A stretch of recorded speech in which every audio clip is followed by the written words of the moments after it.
បាននេះគឺជាភាសាអង្គតាសមផ្លូវជាតិលី3ខេត្តតាកែវអ្នកតាកែវបាទបើបានឃើញវីដេអូនេះហើយជួយ share ខ្ញុំម្នាក់មួយផង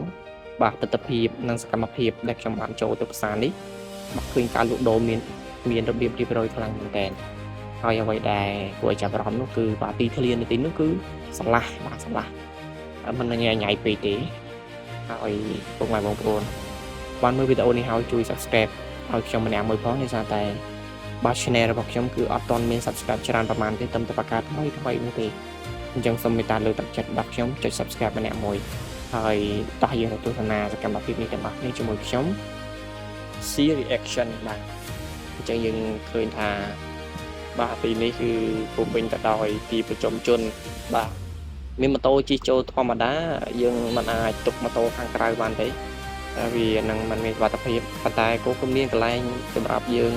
ផ្ញើម៉ូតូផ្ញើអីដែរបាទហើយខ្ញុំបានដើរមើលមួយជុំឃើញថាអូខេទទួលយកបានបាទទាំងអនាម័យទាំងការនិយាយស្ដីបាទមនុស្សទីនោះរស់រាយរាក់ទាក់មែនតើខ្ញុំជិះកាត់ទីនោះហើយវាចូលទៅបាទហើយ